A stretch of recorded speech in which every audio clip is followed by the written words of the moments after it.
Annabelle as always. So I've decided that we are going to go do another quick little mini horror franchise review. Like I said, very quick one. And we're going to start off with the 1974 classic, It's Alive. So yes, It's Alive. I did order the box set from Scream Factory, or actually I should say off of Amazon from Scream Factory couple of months ago, I think, you guys. I think it was a few months ago. I'm just now getting into it, just now watching them. I know, I'm so far behind on stuff. I know. But yeah, so It's Alive. So I was watching this the other day. What a terrific little movie. So this came out in 1974, like I said.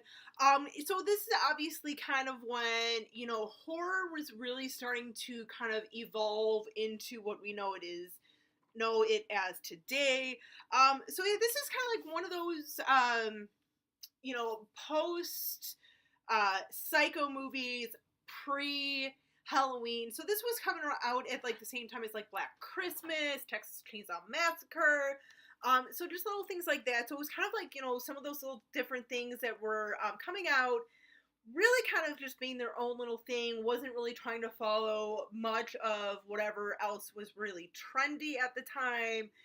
You know, for example, like, I mean, like, say, like, the slasher movies of the 80s, they were all trying to be like Halloween and Friday the 13th and stuff. So little things like that, or even like after the Scream series came out, you know, you saw like those typical trends and everything. But this was kind of like one of those that was just very helpful in the foundation of horror movies that, like I said, that we've come to know, love and know today. Not always love, but whatever. So basically this one, there's probably going to be some spoilers in this one, but, I mean, this thing's what? 44 years old, so, yeah. Not my fault you haven't watched it yet. Sorry, sassiness. But yeah, so this is a movie where, kind of, starts off, kind of, like, into stuff pretty quickly, so basically, woman is about to give birth to her baby and everything. She, her and her husband are at the hospital and everything. They dropped off their other son at, like, I don't know, the brother's house or something. So, you know, Dad's in the waiting room, just waiting to see what's going on and everything, which is kind of weird, because I'm like, shouldn't you be in the delivery room with your wife who's about to have your kid? Like, I don't know, whatever. So, they hear kind of like one of the doctors comes out, he's all bloodied and everything. The father instantly goes in, runs in to see what's going on. There's bodies everywhere, there's blood. The wife is, like, strapped into the bed, which is weird. Like, I've never had a kid, but I don't understand why they would, like, strap you into the bed. I don't know, worst idea ever. But yeah, this baby basically, like, escapes and everything, and they're kind of like, the doctors are like, how can a baby do this? Like, come on, like, what the hell? What's going on? We gotta find this baby and everything. And this baby just kind of, like, goes on, like, a little bit of a rampage. You know, the dad kind of is talking to the cops or whatever, and he's like, whatever, like, just, you know, destroy the baby, whatever, it's not even my kid, like, just destroy the baby. You know, meanwhile, though, of course, the mother over time is like, whoa, our baby, you know, she just carried this baby for 9 months. Of course, she's gonna have some sort of bond with it, and, like, she gave birth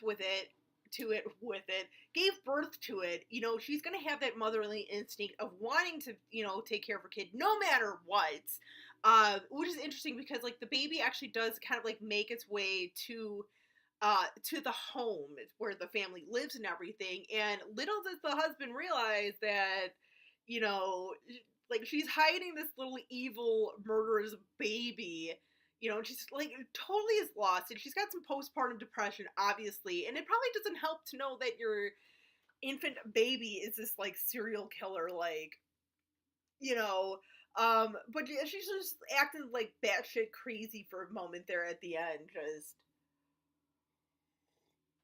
And of course, the other baby, or the other kid, the other son's kind of like, hey, like, how come I can't come home? You know, and they're really trying to protect him because they don't want them to know, like, what's going on and everything. They're probably like, okay, we're gonna try and fix this, and then we'll tell him something later. Like, we'll tell him something later, type of thing. But as of right now, he is to not know anything about this. Don't let him watch the news. Don't let him do anything. Whatever. You know, I think it's kind of like a logical thing because, I mean, honestly, like, I wouldn't want to tell my son that his little baby brother or sister is basically out killing people. Just saying, just saying. And I know at one point something that I kind of liked was is another one of those sort of like Society from earlier this week. Something that I kind of liked about this was a little bit of like a social commentary. Like someone was talking to like a doctor or something, and like the doctor was saying something like, hey, you know, yeah, these people are taking medications. We're not doing any sort of like testing on these, was she on any of these like medications or take any of these medications or anything over the years? Because, you know, we're finding that, like, yeah, we don't know really what the side effects are, what the long-term side effects are, even after you stop taking them. You know, that really could be the reason why, you know, we now have this baby. Like, that's really the only explanation that we can think of. Like, there was no, outside sort of relationship or anything that this could have happened. So it's really got to be like some sort of like medication that's got to be doing this. You know, I kind of like that. And, you know, it's like, I feel like all these years later, that's very much true. Like almost 45 years later, like, yeah, you know, especially now with like all these medications that are out there of like, you know, you take something for, you know, like headaches or for arthritis, and it's like all these different side effects that it could cause. You know, it could cause birth defects, it could cause strokes, it could cause eating disorders, it could cause this, and that. So it was pretty, you know, pretty awesome that they actually had that in there way back then. So especially at a time where it's not like today where we're always like, okay, what are the side effects? What are the side effects type of thing and stuff. So, but yeah.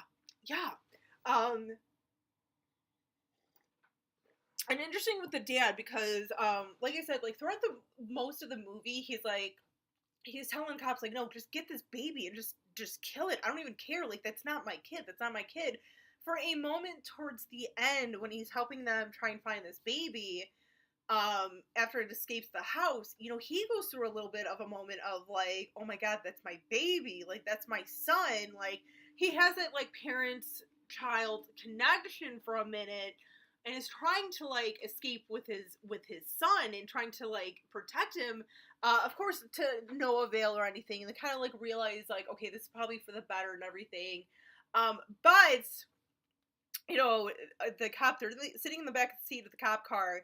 Cops in front, you know, called the dispatch, and they're like, oh, it's over, blah, blah, blah. They're like, okay, call the chief right away. Like, you need to call the chief, like, right this second. Calls the chief from the little car phone. Come to find out that there is another one that was born in Seattle or something, or in another state. I think it was in Seattle, Washington. I could be wrong on that, or maybe Oregon or something, but in another state, there was another one that was born, so it's kind of like you realize, like, oh my god, like, this is gonna be an epidemic type thing. So, of course, you know, it's gonna kind of lead us to a sequel, even though back in the day, like, sequels really weren't as common. They were kind of just starting to get into their own. Like, I know that there were some movies back then, like in the 70s, early 80s, that had sequels and stuff, but really sequels weren't coming along as much until more of like the 80s and stuff. So, but yeah, this one, I mean, looking back, it's kind of like, oh yeah, they were so totally setting it up for a sequel. But I think honestly, for at the time, they just wanted to kind of leave it like at the suspense of like, okay, yes, they killed the one evil baby, but oh shit, no, like this is gonna be a problem all over the states and everything. So, but no, I mean, honestly, I haven't watched the sequels yet, but I feel like just this one movie, I feel like would have been like just a perfect little movie onto itself. Probably didn't really need any sequels. I know I've heard the sequels are a little goofy, But honestly, I kind of, like, if we didn't have the sequels, I really would have just liked the ending to this, where it's kind of like, oh, for a moment you think it's over, but then you realize once the credits start,